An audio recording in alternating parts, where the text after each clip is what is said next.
Hi guys, welcome back to our channel. ಇವತ್ತು ನಾವು simple and ಟೇಸ್ಟಿಯಾಗಿ ಚಿಕನ್ ಗ್ರೇವಿ ಹೇಗೆ ಮಾಡೋದು ನೋಡ್ಕೊಂಬರೋಣ. ಮೊದಲು ಕಡಾಯಿಗೆ 3-4 ಸ್ಪೂನ್ ಆಯಿಲ್ ಹಾಕ್ಕೊಬೇಕು. 3 ಚಾಪ್ಡ್ ಆನಿಯನ್ನ ಹಾಕಿ ಫ್ರೈ ಮಾಡ್ಕೊಬೇಕು.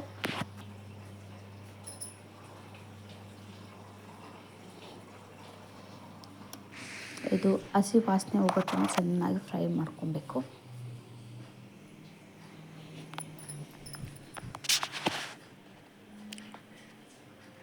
ಈ ರೀತಿ ಫ್ರೈ ಆದಮೇಲೆ ಇದಕ್ಕೆ 2 ಚಾಪ್ಡ್ ಟೊಮೊಟೊ ಕಟ್ ಮಾಡಿ ತಗೊಂಡಿದ್ದೀನಿ, ಅದನ್ನು ಹಾಕ್ತಾಯಿದ್ದೀನಿ.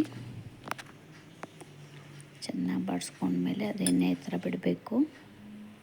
ಇದಕ್ಕೆ 1 ಸ್ಪೂನ್ ಶುಂಠಿ ಬೆಳ್ಳುಳ್ಳಿ ಪೇಸ್ಟ್ ಹಾಕ್ತಾಯಿದ್ದೀನಿ. ಚೆನ್ನಾಗಿ ಮಿಕ್ಸ್ ಮಾಡಿಕೊಂಡು ಪುದೀನ ಮತ್ತು ಕೊತ್ತಂಬರಿನ ಜಜ್ಜಿಟ್ಕೊಂಡಿದ್ದೆ, ಅದನ್ನು ಹಾಕ್ಕೊಳ್ತಾ ಇದ್ದೀನಿ. ಇದಕ್ಕೆ ಸ್ವಲ್ಪ ಟರ್ಮರಿಕ್, ರುಚಿಗೆ ತಕ್ಕಷ್ಟು ಉಪ್ಪು. ಇದಕ್ಕೆ ಚೆನ್ನಾಗಿ ಮಿಕ್ಸ್ ಆದಮೇಲೆ ಇದಕ್ಕೆ ನಾನು chicken masala, garam masala, chilli powder, ಧನಿಯಾ ಪೌಡರ್ನ ಹಾಕಿ ಚೆನ್ನಾಗಿ ಮಿಕ್ಸ್ ಮಾಡ್ಕೊಳ್ತೀನಿ.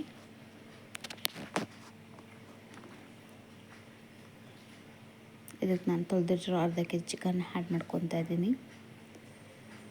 ಇದನ್ನು ಚೆನ್ನಾಗಿ ಮಿಕ್ಸ್ ಮಾಡ್ಕೊಳ್ಳೋಣ, ಮಸಾಲೆ ಎಲ್ಲ ಹಿಡಿಯೋ ಥರ.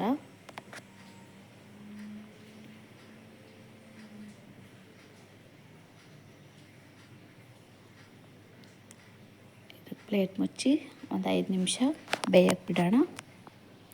ನೋಡಿ, ಬೇಯಕ್ಕೆ ಬಿಟ್ಟಾಗ ಚಿಕನಲ್ಲಿರೋ ರಸ ಎಲ್ಲ ಆಚೆ ನೀರು ಬಂದುಬಿಡುತ್ತೆ. ಇದು ಚೆನ್ನಾಗಿ ಮಿಕ್ಸ್ ಕೊಟ್ಟು ಚೆನ್ನಾಗಿ ಇದನ್ನು ಬೇಯಬೇಕು. ಅದಕ್ಕೋಸ್ಕರ ನಾನಿಲ್ಲಿ 1 ಗ್ಲಾಸ್ ನೀರು ಆ್ಯಡ್ ಮಾಡ್ತಾಯಿದ್ದೀನಿ. ಉಪ್ಪು ಬೇಕಂದರೆ ನೀವು ಈಗ ಟೇಸ್ಟ್ ನೋಡ್ಕೊಂಡು ಬೇಕಾದ್ರೆ ಉಪ್ಪು ಹಾಕ್ಕೊಬೋದು. ಅರ್ಧ ಲೆಮನ್ ಹಾಕ್ತಾಯಿದ್ದೀನಿ. ಪ್ಲೇಟ್ ಮುಚ್ಚಿ 15 to 20 ಮಿನಿಟ್ಸ್ ನಾನು ಕುಕ್ ಮಾಡ್ಕೊತೀನಿ. ಆಫ್ಟರ್ ಕುಕ್ಕಿಂಗ್ ನೋಡಿ, ಇದಕ್ಕೆ ನಾನು 2 ಸ್ಪೂನ್ ಹಸು ತುಪ್ಪ ಹಾಕ್ತಾಯಿದ್ದೀನಿ.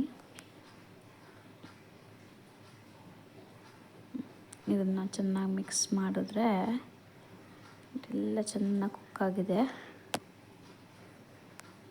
ನೋಡಿ, ಈ ರೀತಿ ಬಂದಿದೆ. ಇದನ್ನು ಚಪಾತಿ ಜೊತೆ, ರೈಸ್ ಜೊತೆ, ಪೂರಿ ಜೊತೆ, ಪರೋಟ ಜೊತೆ, ಯಾರು ಬೇಕಾದ್ರೂ ತಿನ್ಬೋದು. ತುಂಬ ಟೇಸ್ಟಿಯಾಗಿರುತ್ತೆ. ನೀವು ಮನೇಲಿ ಒಂದು ಸತಿ ಟ್ರೈ ಮಾಡಿ ನೋಡಿ, ಇಷ್ಟು ಈಸಿಯಾಗಿ. ಈಗ ಪ್ಲೇಟಿಗೆ ಸರ್ವ್ ಮಾಡ್ಕೊಳ್ಳಿ. ನೋಡಿ, ಈ ರೀತಿ ಬಂದಿದೆ. ನೀವು ಮನೇಲಿ ಒಂದು ಸತಿ ಮಾಡಿ ನೋಡ್ಕೊಳ್ಳಿ. Thank you for watching.